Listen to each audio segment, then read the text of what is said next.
full 9-iron for him. They're going to go nuts when he hits this thing.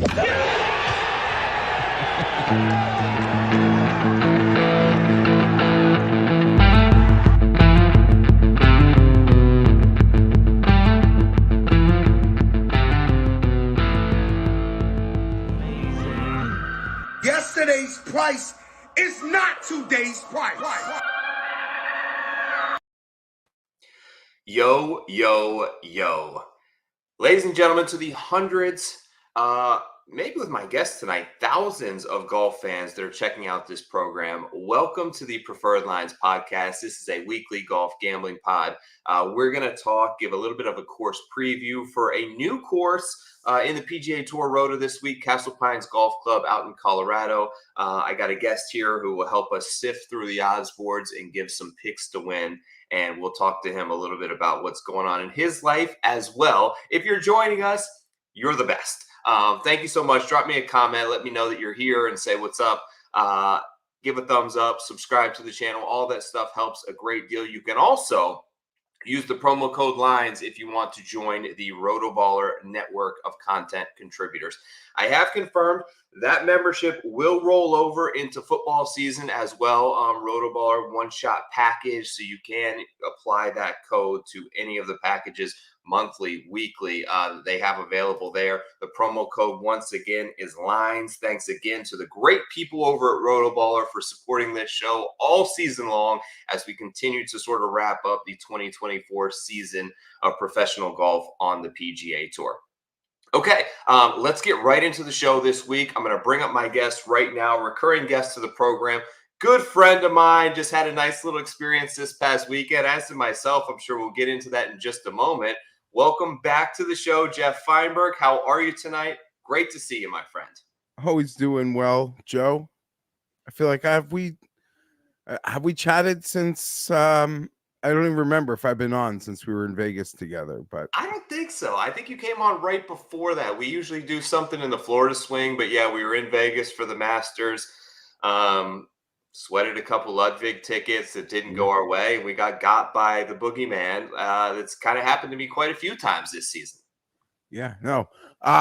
Always happy to join you, talk some shop, talk some golf, talk some shit, whatever you're down for. All right, so here's what I'm down for. This is kind of a weird one, and I hope the people that listen to this show kind of enjoy this, but we've talked so much golf all season, Geoff. I wanted to ask you maybe some more personal stuff. So you and Pat, the biggest show in golf betting. When did it start and how did it start? Like, what was the inception of the Pat Mayo Experience show? Did he come to you? Do you remember the first show that you two did together?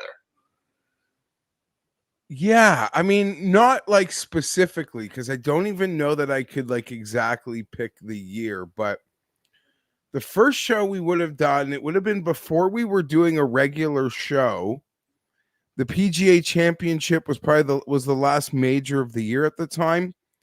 He had a podcast he was doing out of like the smallest little shack of a room at the time, before we even moved into where some of our famous like old school shots come from. Anyhow, it was just a PGA Championship, maybe the year before Jimmy Walker won. I think might have been the first show we ever did. And then I guess the next January, we started doing a weekly show. So, you know, I believe, and correct me if I'm wrong, that you kind of went to school or had aspirations to at least like be in sports media. Did you always envision yourself as like someone behind a camera, like a personality, or did you envision yourself more on like the production side and you just sort of fell into this role? Well, I would say like a lot of people who probably go into sports media on the production side, like do have aspirations of doing other things, but that is sort of how you get in. You know, you're willing to work for way cheaper than someone older than you. I guess now I would be the old guy who someone would be willing to work way cheaper than me, who didn't have a family, you know, at the time. But I didn't even go to school for it. Pat did go to school for it. Honestly, true story, I just went to a party school, University of Western Ontario. Had a lot of fun, went to school, had a lot of fun. And then just sort of wanted to like extend school. So I went to like a college program in Toronto, and then they had a co-op, which is like half the year you go work somewhere. Like an internship type of thing we have here? Yeah, okay. And I got put at the Score, which was at the time, which was a television satellite radio station. It's the app that's very popular, which is like what's left of it, but it's a pretty big company and a sports book. And you considering what they do now, they were pretty cutting edge because they were trying to do the betting stuff in like 2008. And that's just sort of where I was an intern for like Gabe and Cam, Gabe Morency, Cam Stewart. Some people might know them, might not. And then I guess from there, which I was lucky because I could have been an intern in like the archives department. Mm-hmm. That's kind of luck of the draw. I got my internship placement was in the radio, the satellite radio department, which was like just I don't know how to put it, but it's a lot of fun. It was what to do. And then I got a full-time job there shortly after because I guess like Cam and Gabe liked me and amongst knowing sports. And then I would say like that was the most fun I've ever had working in my life. No disrespect anywhere else I've worked or even in working with Pat. Just like.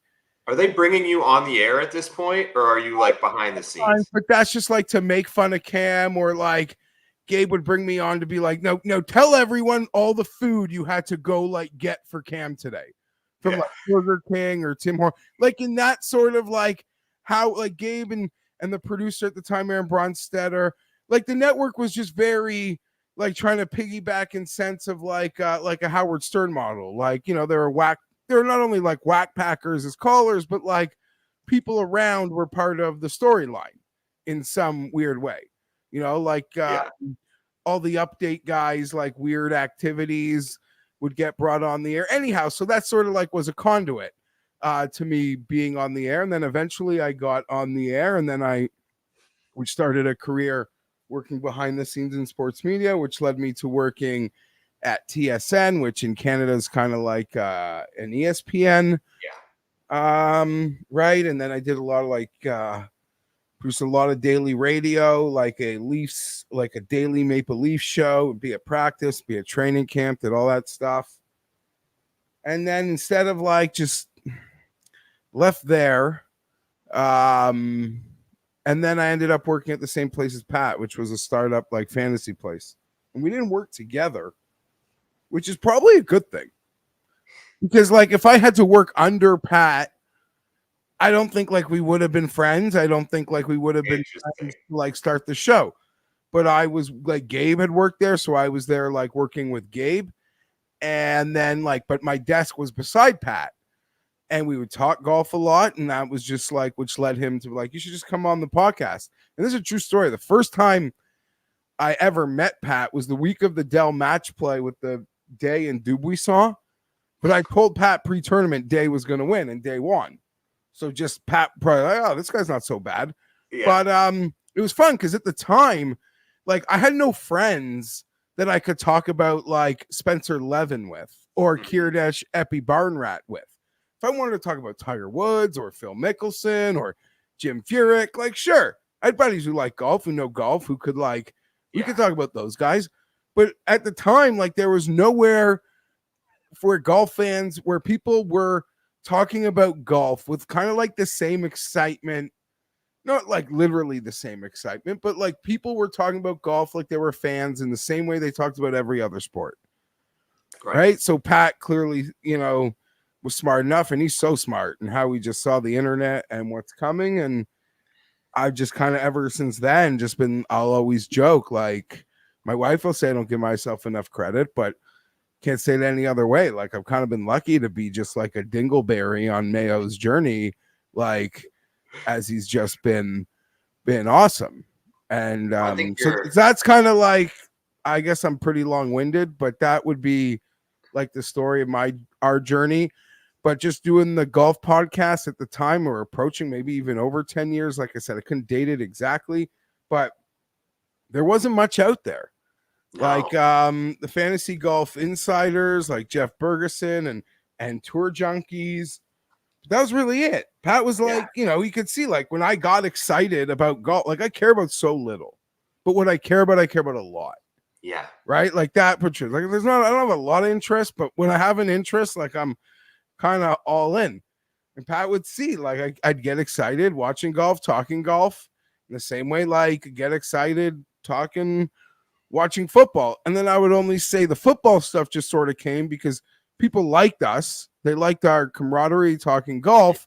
And like, let's be honest, like we've never claimed to be sharp golf guys in the first place. And we've certainly never sold ourselves as like sharp football guys. Yeah. But in the same way, like the NFL is just so popular that people were like, we want to, I honestly feel like it was just people being like, we want to see you guys like talk football because like football's the best and let's do it. So that kind of started, you know, Pat including me in his in spread picks, I guess, on the network. But yeah, it's kind of just like that. I mean it. Like Mayo's just I'm very fortunate to be a part of his journey. I'm certain I played a small role or any role you could say. But and I'm sure he would even admit that. But I'm just like, oh, like the guy is just he saw it. Like he saw what was coming. Yes. Or in some ways, whether you saw it was coming, you just saw this is where I can get on. Like this is gonna be my place, and he crushed it. Yeah, and I swear he would. Oh my god! Like in his writing days, like man, yeah, he was maybe even a crazier beast than he is now. But yeah, all the credit to Pat. And like I said, I've just kind of been part of that journey of his. Like a workhorse. And he has an eye, like in finding you and finding Cust, he has an eye for like what's legitimately entertaining to people. And it's funny because, you know, even you kind of coming up through the radio and stuff like that, there was some sort of background training there that I think. No, hold on though. My training was from Gabe and Cam. Like that's the thing. I had no formal training, and then I saw how these guys did it. So I'm not saying like I can't, like, listen, I'm a huge, like, you know, it's sad to see what's kind of happened to radio. You know, now it's just kind of like referred to as audio because it's just like part of the podcast. But you know, as a kid, then I'd like go to bed like listening to sports talk radio. So I knew how it was like done professionally. Right. But when I got in the business, I was like watching Gabe and Cam, and I noticed how there were other people in the building, Joe, who've gone on to have great careers. But how do I put this? They'd never let the audience know they like the Pittsburgh Steelers. Mm-hmm. They would never let the audience know they're a Pittsburgh Steeler fan. Why? Because that would alienate Baltimore fans. That would alienate Cleveland fans. That would alienate, I'm obviously forget Bengals fans. Yeah. And like, no, like at this part, like in our part of the station, we like, that is what makes you endearing. Like that is what puts you out. But in terms of like formal training, like, yes, I learned how to like cut clips and like edit, but in terms of how to like actually like be part of a show, and as you can see, like I probably have I don't have as crazy stories as Cam Stewart, but just how I can get like very excited and then like very down and like very not like formatic. Like it's kind of like from just what I guess learning from them. But I appreciate you thinking I got like some professional. Well, I think there was I did go to TSN and that was professional. Exactly. So you're right. After the timing. Yeah, like, yeah. The timing of when you and Pat started, you needed that. Like I'm just thinking myself, the timing, like there's so many people say that started this 4 or 5 years ago, like me. And you didn't at that point, podcasts were big and YouTube, and you didn't need any of that. But I think that is you know, something that you kind of had with it. Like my thing was like, I had no schooling for it. I used to like listen to stuff in like high school. Like I would listen to Mike and Mike in the morning and like Dan Levitard, and I would like turn it down and I would like talk to myself in the car at points. Like that was how I like realized that I like kind of liked doing this. But it's cool that you had that. And now basically 10 years later, you know, you guys have the biggest golf betting show there is. Like at what point was there a point when you and Pat like looked at each other and were like, holy shit, like this thing took off and we did this? Or are you still not there in your minds? Yeah. I mean, I'll be honest. I've told this story before a few times. Like I mean, it's still like hyper niche and like, how big it's like a golf betting podcast. Like Right. it's a nice operation and Pat's built some great relationships, be it with DraftKings and now Underdog, which has allowed like us, which has allowed him whatever, which has allowed it to be good and be profitable, and he's got a loyal and engaged audience because he doesn't, people just when Pat asks, I guess people, how do you put this? Like the audience is just supportive of him in that regard. Yeah. But I don't know that there's a moment like it's. Did you ever think that, like, this was what you were going to do? Like at some point, like I'm going to work with Pat and I'm going to do YouTube. I'm going to do podcasts. Yeah, listen. There was a moment where I was like ready to be done. I thought I'd be done. I was like gonna like just quit, like pretty much at the start of like going to that startup. Like I'm just done. And I'm fortunate. Like I have a family business that like can allow me to be flexible in obligations with that I can. It's not easy for like. Most people can't just be like, hey, sorry, boss, like I can't Monday morning. I have a golf podcast to record like that. Like just right. So I have some lucky, like not real world privileges that allow me to do this and reap the benefits of it. But I forget in terms of there being a moment. Oh, the story I was just going to say is like the morning at like the Monday after Danny Willett. Yeah. Literally walked into the office thinking like, I think like ESPN's going to email us today. Yeah. You know what I mean? Like no. Then you realize no, like you're just like it's just golf. It's just fucking betting. Like no one actually, I guess, cares in a sense. I don't know. In terms of making it, I guess it would have been like out in public. Like the first I was out for dinner with my dad in San Diego, and the waiter was like, "What the like you like?" Because my dad's 80 now, but he's just an old guy, so he didn't understand podcasts. Yeah, he just didn't understand that. So just for that, like sort of validation, like I don't know what my son's doing. He's kind of insane, and like we play it up. Like clearly, like something's happening there. Because but like it's not on TV, like it's not like real, like almost to my, Yeah. So I guess that's when it kind of like felt real and cemented. But there was a moment when I had first met Pat where I was like thinking like I'm not gonna stay here, like I'm just done. And then I had like another moment the next week where I kind of told my wife like, you know what, like I met this Pat guy, and like I'm gonna like just hold out a little because this guy's really freaking good, and he likes me, and we're on to something in terms of my little corner of his Mayo Media empire. So I'm just going to stick this out a little longer, which allowed me to, I guess, be like a regular contributor with him. And then, but no, I don't know. In terms of making it, like, it's still, no one's like short. Like we were in Vegas, people were coming up to you guys all the time. Like people recognize you, and you're very good at what you guys do. Like there's different levels to it. Like I think that I'm a lot better than when I started 3 years ago, but I still will be like envious a little bit of your guys' show. And it's like a person goes out to Hollywood and like wants to become an actor, and you like get a gig, right? You get in a movie and all your friends think you're movie stars, but you show up to set and you're there with Robert De Niro and these other like famous, and you're like, I'm not that. And like you look at them a certain type of way and you sort of become, envious and study the way that they do things. So I was just kind of interested in, how that progressed for you guys, and at what point you like fully bought in and were like, we're on to something here, and let's keep doing this, and let's just ride this wave because what we're doing is working. Okay, I guess the moment would have been, because there was a moment in that journey where I left the place. Yes. And I was really pissed off, like, because I was okay to leave. Leaving wasn't like an issue. I kind of like was at that point was ready to leave, but I was really pissed off. It's like, okay, like you're leaving, but like we still want you to be part of. Like I needed like permission from them to still be part of the show.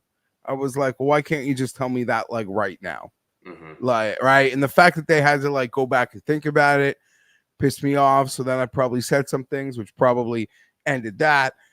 So then there was a year that Pat and I weren't doing the show, but then Pat smartly enough like knew that he was worth more away from that operation, having nothing to do with me. I'm sure if they were paying Pat what his worth was, like he wouldn't have felt the need to go off onto his own. But when I remember I was at the zoo with I don't even know how many, I guess maybe I just had one kid at the time. Maybe the other one would have just been born. Pat called me. He's like, I quit, or like I left. Like I got a deal from like DraftKings.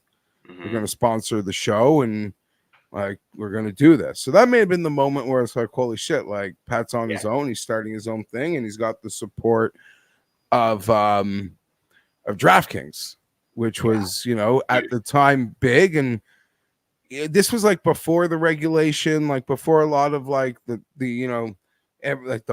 before it got like really silly, but obviously DraftKings saw value in Pat, and I think that was a very beneficial relationship for both parties for many years. And we still like DraftKings. I mean, that didn't end poorly; it just ended. And you know me, like if things end poorly, like it's hard for me to shut up. So it's just in my nature. But that goes back to why we're good. Like we're just ourselves. We never sold ourselves as like the sharpest guys in the room. Right. Like you said, we're suckers. I'll bet my favorite team. Pat's Farley, obviously way more methodical than I am. But to steal like Nick Costas's term, which I think he invented, like it was wagertainment. And Pat, I guess, saw the wagertainment element of like myself and Tim, because if you wanted like strictly hard information and like data to support it, like you're not going to do a show with me, because like that's just not what I do. I mean, I'll look at models, but I'm looking at other people's models. I'm not building my own. All right, good stuff, man. Thank you for sharing that. Let's shift gears a little bit to the golf now. Hideki, you hit a winning ticket. Congrats. Almost an all-time meltdown. When he flubbed those 2 chips, I thought it was over. Fortunately for you, you didn't have to see much of it, right? And you could just kind of cash the ticket at the end of the day. But what were your sort of thoughts on how that tournament ended? Man, winning's hard. Winning's hard. That was, I guess, my thought. I don't know. I just, I was pretty shocking. I didn't really see a ton of it. I'm really happy he won. I guess, like, you'd argue in how he won might have been more impressive than him just, like, holding that lead at the, like, if he finished up 5, like, whatever it was at the start of the day. Because it's always like, in football, like, you're up, you're in, then you throw the pick 6, they've tied the game. Yeah. And like the whole world, like in golf, like you're snowballing against you. You don't even have your own caddy there, which clearly wasn't really that big of a deal all week at all. And then they're like just the bounce back. Like that's, I guess, the big takeaway is like the bounce back ability of fucking Hideki. Looking at the whole statistics, 417, that birdie was worth more than a stroke. And clearly because Victor bogeyed it, it was worth 2 strokes in the game. And then to just have those balls on 18, whether he knew what he had to do or not. He's so good. Yeah. So yeah, Hideki just balls, nails. Like that's I guess the takeaway. So you guys are like, you mentioned you guys are like 10 years deep in this thing. This season by Scottie Scheffler, the best you've ever seen? Yeah. I know. I mean, early I always get stuck up in the hyperbole. And there were moments early where like I'm not like, I think it was fair to rebuttal when I'd like sort of kind of be losing my mind, and Pat would be like, we've kind of seen it before. Like they did something like it. DJ did it. They all like did it. But it feels like this was more. I don't know. Feels like this was more. Because I don't know. I probably bet a lot of those DJ wins because I loved them, and I don't know that I hit any day tickets in that crazy year. But I wasn't like coming on the show the next day angry because I wasn't having those Kevin Chappell second places either, which felt like he had second place like 3 times or something today in that season. But just the way it happened at the Olympics, at the Players, like an activation of God mode. Yeah. I'd say it's the best we've seen. I agree. Brooks won again. I don't know if you saw that. His 5th win now on LIV. For a guy that, only turns it up in majors. What's 5 wins on LIV equivalent to? 3 PGA Tour wins? Still not bad in the last couple of years. If you give a guy 3 wins plus a major. But golly, they're getting crushed. You've got a duel between Brooks and Jon Rahm, and they're getting beat out in the ratings by pickleball. They have Bryson, they have Phil, they have Cam, they have DJ, they have Reed, and none of it seems to matter. It feels like this feels like a shift in the last 6 months that if you can't make lemonade out of what you got here in this moment, it's dead. And they've got to be praying for this merger to happen sooner rather than later, because I can't see this continuing to go on in 130,000 people watching the best players in the world, compete 8 to 10 weeks a year. It's shameful. Okay. Well, there's a couple things there. As for Brooks, I mean, like we all can acknowledge LIV is kind of perfect for him because it lets him beat Brooks and whatever. If he's already shown an ability to be awesome at majors or for the schedule to just work for him. As for him winning twice as a guy who didn't care about regular PGA events, but he now wins regular LIV events. Yeah. To be fair, the fields are strong. They're those top of the tiers. They're very strong. But I would just argue it that Brooks is so good that in a field that truly has pretty small win equity in terms of who can win, his talent will just win once or twice a year. That's just how it is. Yeah. He won't show up to a golf course 15 times and not win 1.5. So that would just be my logic on that, without overthinking it. He's just he's so, yeah. As for the LIV thing, I've made this point a couple times, Joe. And I think if I was LIV, it would scare the shit out of me, scare the heebie-jeebies out of me. Like a player? No, the league and how long their journey is going to be. What would scare the shit out of me is the FedEx Cup. And what I mean by that, Joe, is last week it was 70 guys. This week it was 50. But no one really cares. Mm-hmm. And LIV's dream would be sure, you could interchange some of the elite players at the top and say that one's better than this one's better than that one. Blah, blah, blah, blah, blah. LIV's dream would be to have a field strength of last week or this week. Yeah. Would you agree? In his dream of dream, it would never get better than the field strength of last week or this week. And in totality, no one cares. No cut. Golf fans don't care. Golf fans don't care about really rich guys playing for insane purses at events that mean nothing. The FedEx Cup is approaching 2 decades. 2 decades. It hasn't resonated with us. And we're like hardos. We're watching it. We're betting it. We like golf, but it surely hasn't resonated with not only the American sports fan, but the worldwide sports fan. Correct. The FedEx Cup just hasn't resonated, be it the format, be it that we're all smart enough to know what the majors are in relative to this made for TV product. And some made for TV products can work and be smashing successes. I'll just look at the World Junior Hockey Championship is one thing. It was literally invented by Canadian TV, and it turned into something great. If nowhere else but Canada, I'm just saying you can manufacture something, but they have not been able to. And to my point being is what can LIV ever do? Every single one of their events would be lucky to be a FedEx Cup event. And the FedEx Cup, which is supposed to crown a season-long champion, doesn't resonate with golf fans or sports fans as something we should care about in the overall sports consciousness. So what is LIV every LIV so that would be a concern. I don't know if I articulated it properly. Yeah. But the FedEx Cup is yet to make us care. How will LIV ever make us care? Yeah. I guess would be my takeaway. So for they're in trouble, because all LIV is really rich guys just getting way richer in events that don't really resonate or have no historical context. Yes. So that's And that's not like a knock on LIV. I just think that's the truth. And their work, where they've made it from 1 year to 3, like they'll try to climb this ladder. But I don't know. Based on what happens with the FedEx Cup, I don't know that people care. And I also can't stand that golf eats itself. Golf just eats itself. There's so much golf on. Like, the women have to compete against them. Like, I'd never, no offense to the ladies, I'll never watch a ladies major over like the John Deere. Like, as long as there's like the hot, or, you know what I mean? Like, yeah. They have to find a way to give weekends to these other events in some way to let the sport like get oxygen. Like, you want to grow the game. That's how you'd actually grow the game, instead of everyone always playing on top of each other. Mm-hmm.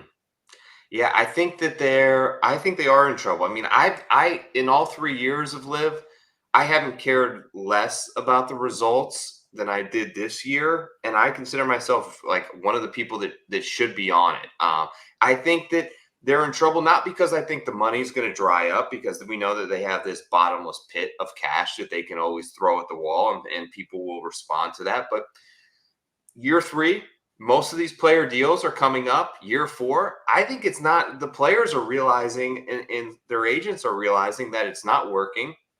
I mean, there's a chosen few, but I think there will be a group of them and an exodus that wants to come back to the PGA Tour, and we'll see how that happens. And one of the weird things, though, going on right now is there's all these different prongs. It's like a fork, and nothing ever is all headed in the same direction. You have the interests of LIV, you have the interest of the PGA Tour, you have the interest of the players versus the policy board versus the boardroom versus the fans, and nothing ever seems to align. And I just wanted to get your take on this, because I brought this up last week to Steve Shermer. I think the one thing where we're all aligned on that seems like an obvious move, I hope happens sooner than later, is implementing some sort of shot clock. I think the players would overwhelmingly be for it. I could be wrong there, but that's what I think. I think that the tour would be for it. I think the sponsors would be for it. I know the fans would be for it. Faster golf is better for all parties involved, and it seems like something that would not get too much pushback from any side of the table, based on us not being able to almost finish the Wyndham with a 5.5-hour window to play 18 holes. Everyone recognizes there's a problem. It would be kind of like baseball, where I give it 2 weeks, players make the adjustment. Guys are going to get dinged with penalties. They're not going to like it. They're going to complain. But a month into next season, it would all be forgotten. Players would adjust naturally. They would adjust fast. And if there's a way that they feel like it can be properly officiated and consistent, I think the players would be very much for it. So I have something to say on that, but I will first say, after taking some shots at LIV or pointing out their road ahead as being difficult, it's not rosy for the PGA. Honda, Wells Fargo, Farmers, you can't sugarcoat anything. RBC did a 1-year extension. Like, they just said, okay, we'll kick this can down the road. We're not committing long term. They know they'd probably also need to give Golf Canada some time, because there aren't many companies like in the States that could actually be here to step up, especially on a shorter notice. So there's that. As for what you said, it's really one of the biggest indictments on golf, maybe more so than how they've let the equipment get totally out of hand. Could be the pace of play at the pro level. The sport, unlike football, unlike basketball, unlike these other sports, that they're they're innovative. If they get a rule wrong, they'll go back. But they're always it seems like they're trying to make a change for the betterment of it. I do agree with you, Joe, that I do think, or at least anytime a player talks about it, they are in favor of it. Mm-hmm. Right? We just don't know where to start. And one of I said maybe the biggest indictment in golf, in at least the podcast era, is clearly the fact that the only person that's ever been punished for pace of play was a 12-year-old boy at the Masters. That's the only time these fucking, and the Masters, they're their own hoity-toity, but that's the only time anyone with any fucking power in the game had the guts to confront the issue was on a 12-year-old boy. Shame on everybody. Obviously, shame on everyone involved in that incident, but shame on everybody that's allowed it to fester for so long. So they better figure it out. They better. I mean, yeah. If no one else, like CBS has got, like, we got broadcast windows. We want you off the air before 60 minutes, like, and shit like that.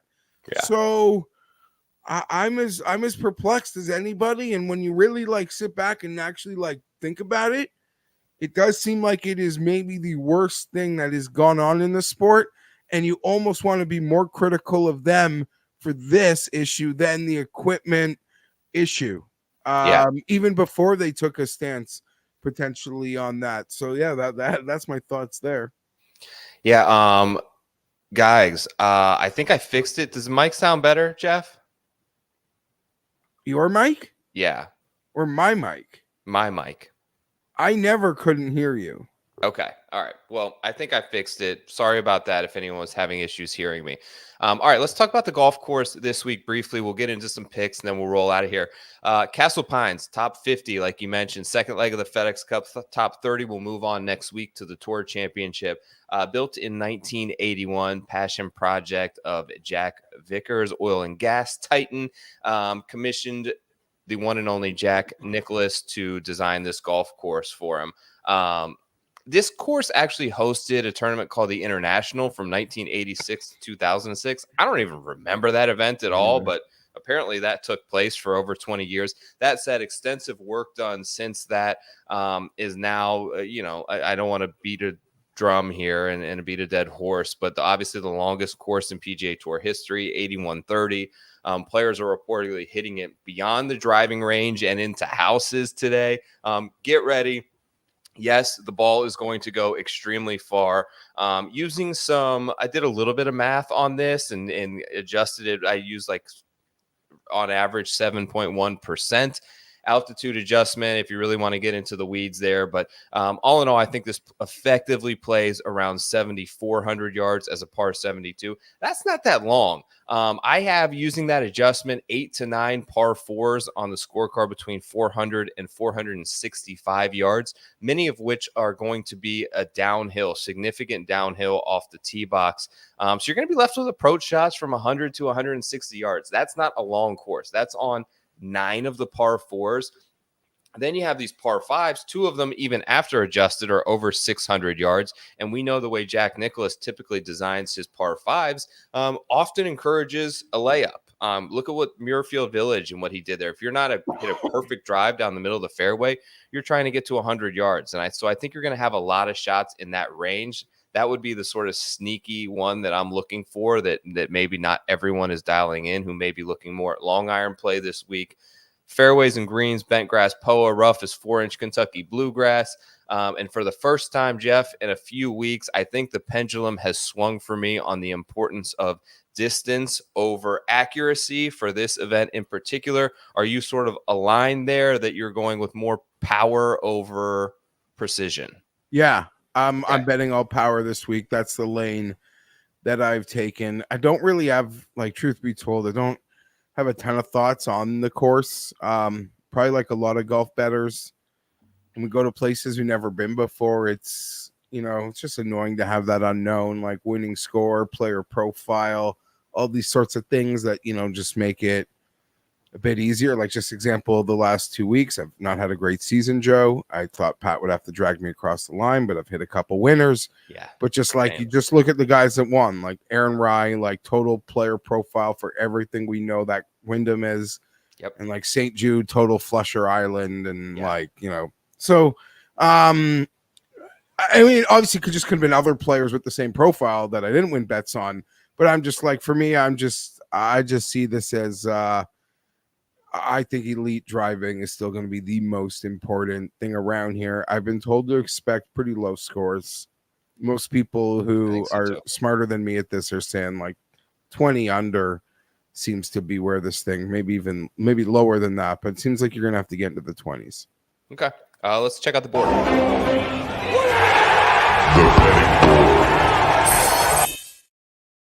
All right, here we go. Top of the board once again. Boogeyman plus 350. Scottie Scheffler, Xander Schauffele right behind him as expected at 6-1 to win this event.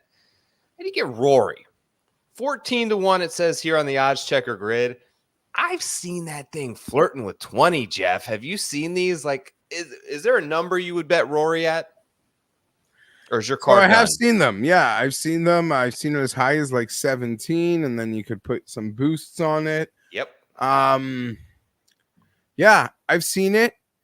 My card's kind of already built, so I wouldn't really want to be there to reinvest in it. I would argue the biggest thing against it, I mean, obviously that number is getting there for a reason. Historically, like, form seems to really matter in the FedEx Cup. Yes. The lead-in form of this event seems to show the guys are pretty much coming in with some high-end play. So, and he is not, but you know, he loves the FedEx Cup, so if it won, it wouldn't shock me. But my bets were in before his number really exploded. Yeah, it's tempting. It's same with you.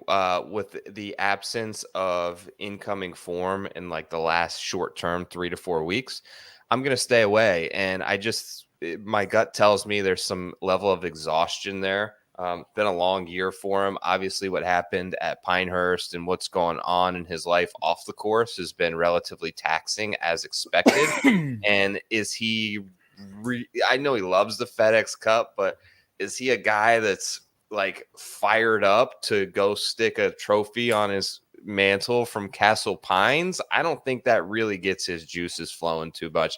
Xander, the number's too low, but he would be the one I would like the most. Yeah. Scott, I can't bet Scottie. I'm just not going to do it. There's not really much that needs to be said about it, but I think that as he's mentioned, introducing less predictable variables are something he doesn't love.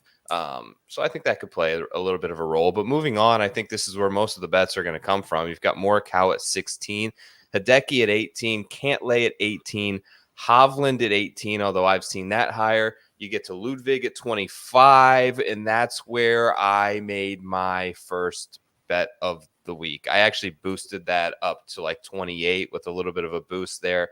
I think I don't love the form here, so like what I said kind of goes against that, but it's the drift that I've been hoping for all season. I don't think, Jeff, I've lost more money on a single player this season than Ludwig because I bet him a lot, and it wasn't the RSM Classic, so I've kind of flushed a lot at short numbers. But I'm just going to go back there. Look, there's 50 guys in the field. I'm not sure there are 4 or 5 guys more talented than him at the moment. I think some people are putting a vague comp on some elements of Augusta and Muirfield, 2nd and 5th this year for Oberg on those 2 events.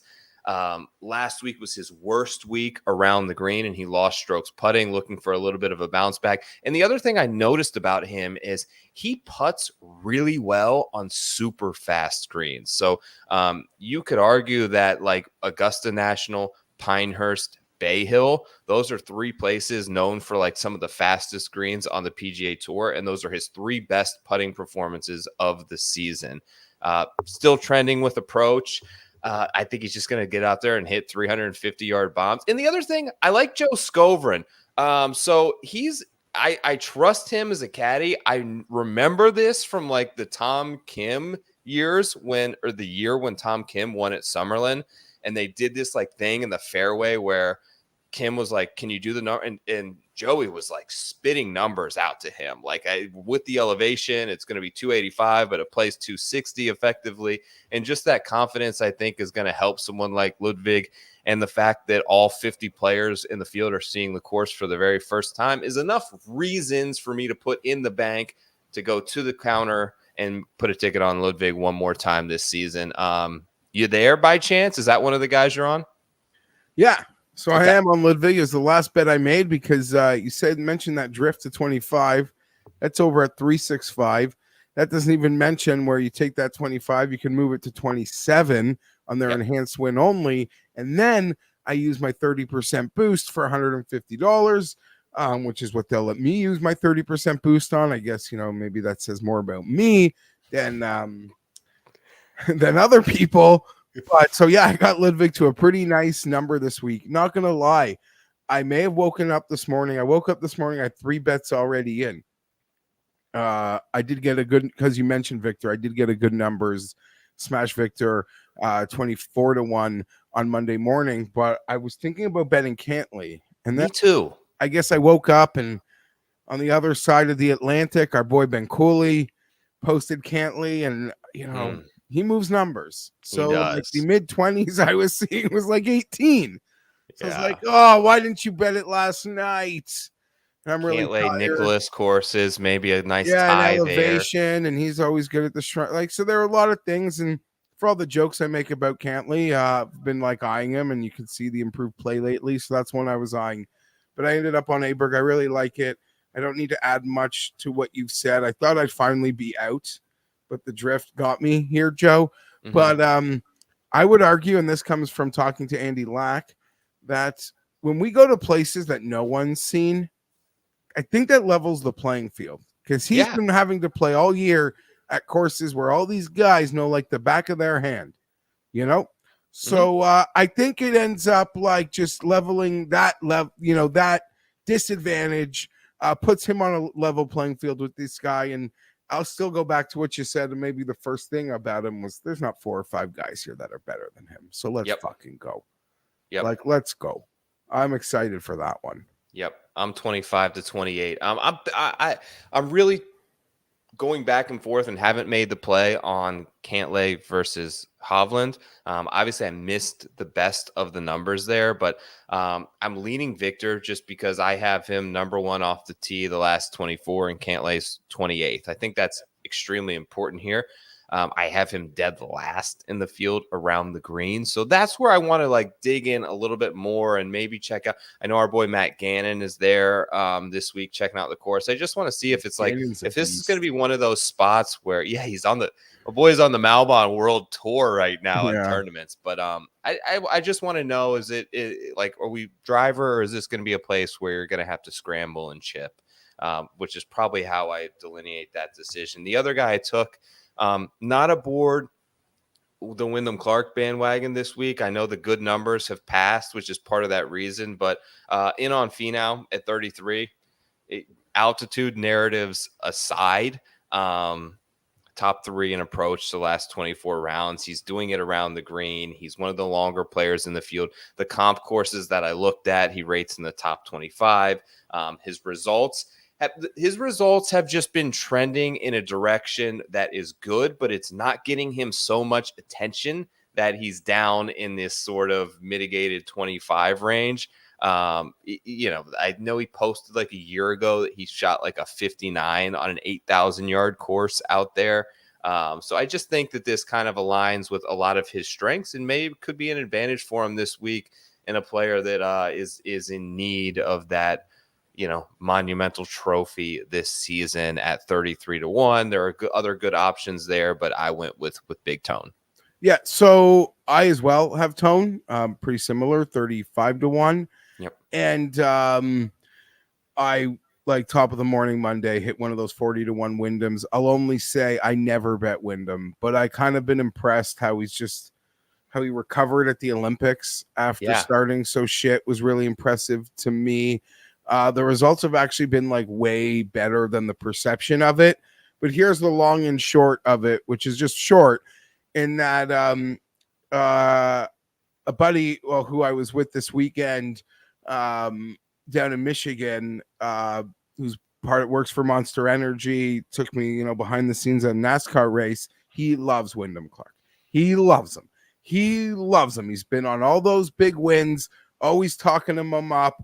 And I lost money to my friend Tom on the golf course Saturday.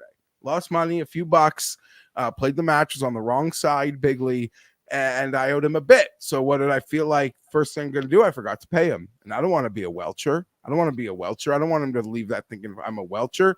So the money I owed him, and then on top, I was like, listen, I forgot to send you the money, but I just smashed Wyndham Clark for us.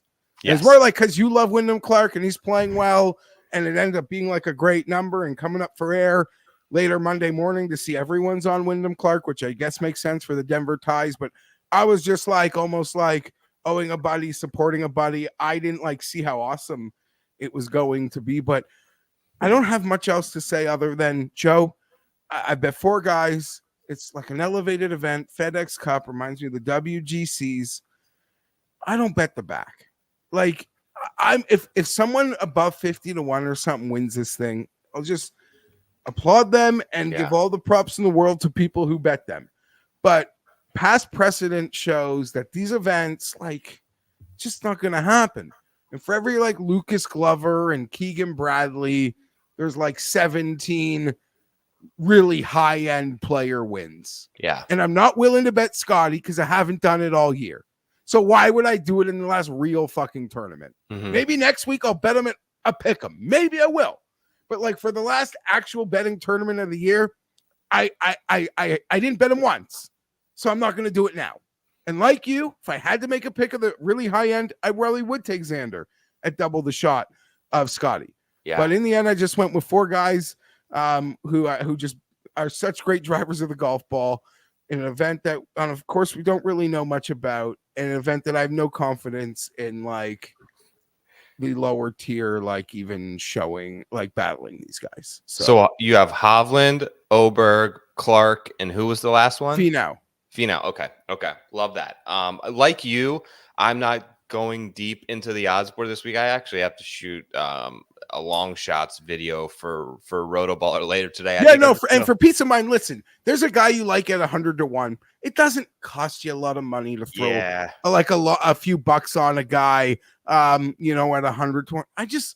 I'm not even kidding. I don't even have a guy. Yeah. Like there's no one, maybe not even a Keegan Fit. Like I don't have anyone back there. I just don't. I know there's a lot of love for Dunlop. He's like fallen, and I could see why people love those early numbers, but I just like wasn't even thinking back there at all. But if someone, sure, like a CJ, a CJ, there was some big at the Gala pop, like sure.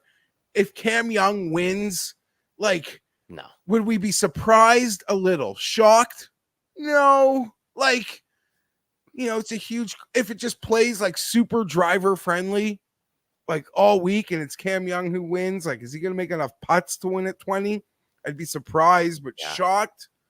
I mean, maybe I'm an apologist for the guy, but I wouldn't be shocked. But yeah, I'm just not betting into that tier. If I had, like, Sahith at 50 would probably be the furthest I would go. So the furthest that I went was 45-1. So I have Oberg, I have Finau, and then I went 45-1 on Sam Burns. And I'm kind of squeamish about this. I don't know that I love it, to be honest. I feel like it's a pretty fair price. He's coming in right around 35 or 40 right now. But just looking at, like, he found something at the Canadian Open, Geoff.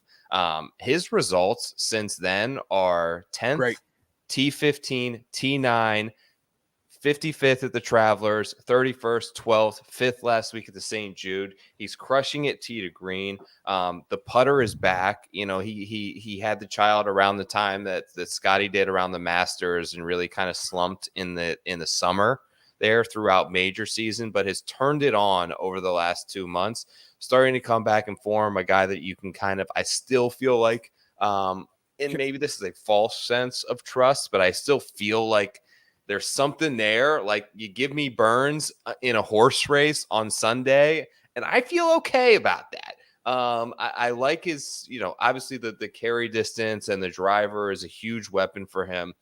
If he can continue to sort of play better with his irons, and particularly the shorter irons, he gained 2.7 approach last week at the St. Jude, but it was just a number on a player that I know has a lot to play for. And I believe in the long-term upside of someone like Sam Burns, particularly on a course that I think allows you to swing hard and swing a little freer than some of the spots that he's actually posted good results at. So I like the course fit for him. 45-1 is the third and last guy on my outright card.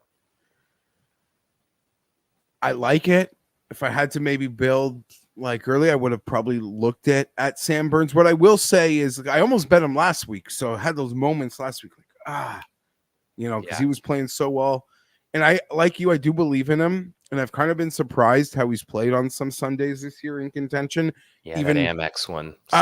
Going back to the Amex, but even I believe like the U.S. Open, the Open Champion, like he actually played played some really even last week. But Mhm. what I'd like to say about Sam Burns is his floor rounds are too low right now. I know. Like that's got to raise because like the ceiling is there. And when you see a good player like that, like being really hot or really cold, I'm of the belief like it's the smallest little thing and those cold rounds are like gone. And like we're probably very close to Burns putting together the full tournament, or at least like not four fantastic rounds, but like 3 fantastic rounds and like the one round where you kind of like hold on, but it's usually enough for him. So I do think it's imminent because we're seeing such good and such bad.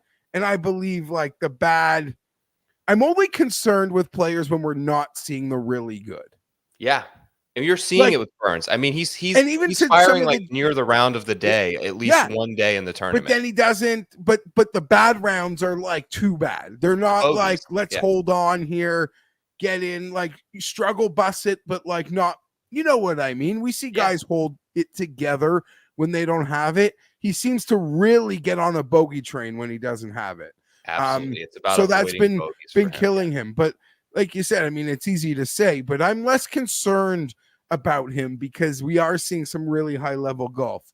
I mean, in a lower level, maybe you could say JT because he's mixing in a lot of high level with low level. And if he could just make the bad rounds like, you know, not so bad, the good rounds will get him a lot further.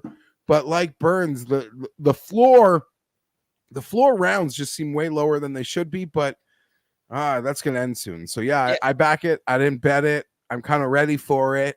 If he's an elite player, he had a kid this year, I think. So we'll be interesting to see how much swing season golf he wants to play. Because he's a guy I recall likes swing season golf and likes to bully some shit fields and likes to go win a trophy. He'll mix in a Sanderson and a Fortinet. Yeah, well, he hasn't won in a while for a guy of his like attitude. Yeah. So he's probably telling his wife, listen, I know we got the young kid, but like I need to get a trophy again or no one's going to be happy in this house. Okay. That's right. The data absolutely backs up what you said.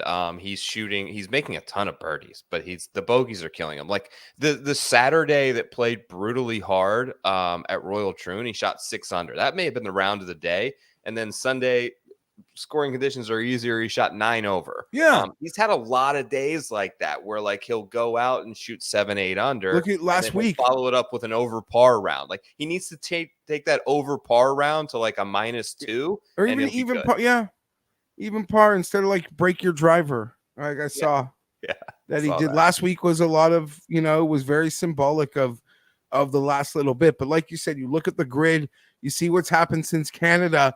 It's kind of Finau-esque with less hype in some respects. Awesome stuff, dude. Thank you so much for joining me on the show. The show, obviously, with Pat is already out and available now. I know you guys are gearing up for Week 1 NFL. You've started some of the rankings. Where you got the Browns in the AFC North this year? I haven't really. I'm slowly getting to that. We're doing NFC tomorrow, right? AFC next week. I like the Browns. I like the Browns a lot. I love the Browns. Browns have an amazing roster. We'll see if the quarterback holds up. They made the playoffs with 4 quarterbacks last year. You know, they've got great defense, great coaching. I do like the Browns, and we'll be in Montreal for the President's Cup. So that'll be super fun. That'll be super fun as well. Looking forward to that. That's week 4 of football. Awesome, dude. Thanks again. Geoff Fienberg, if you aren't following him now, it's G Fienberg 17 on X. Good to see you, buddy. As always, take care. Thanks for coming on the show. We'll talk soon. Go Ludwig. And I'll tell you this, anyone out there, when Ludwig's playing well and you want to like fade him on Sunday, because like he hasn't been doing that in contention this year, like hit my DMs. I'll take all like you want one-on-one Ludwig juice on a Sunday. But hopefully he's actually playing well for me to like send that tweet on Saturday night, Joe. Let's get it, Luddy. Let's do it. Later, buddy. Later. All right, Geoff Fienberg, as always, awesome to have him on the show. Before you guys get out of here, make sure to subscribe to the podcast. Would greatly appreciate that, as always. Wanted to do a quick final thought segment before we get out of here. So I I don't really know what direction I'm going to go with this, but I'm just going to kind of roll with it. So it was interesting. I had my computer at work was like super bogged down and moving and operating extremely slow in comparison. So I took this, basically I took RAM, basically a thing for memory. It's like your processor in your computer, and I added a new one in which doubled that up. And the computer is moving so much faster, so much more efficiently, and I was feeling like this sort of sense in my head of kind of being bogged down lately. We don't have that ability to sort of add additional memory or processing power. But what we can do is sort of what I've been working on and speaking to someone about is trying to process some of those thoughts that are in there that need to be wrapped up, that need to get out, that need to be completed. The more things that you leave lingering and unprocessed will continue to sort of bog you down, make you less efficient, and if you do so, can kind of provide some of the space you need to continue to grow and continue to operate more effectively. So those are a few thoughts for this week. You guys are the absolute best for checking out the show. As always, I'll be back here next week. We're thinking about doing something unique for the season finale over at Rotoballer. We may do a combined show. I don't want to spill that out there before I get the other boys, Byron and Spencer and Joe, to commit, but it's on. It's in the works. I'm working on it. We'll see you next week. Thanks again for checking out Preferred Lines. Talk soon. Peace.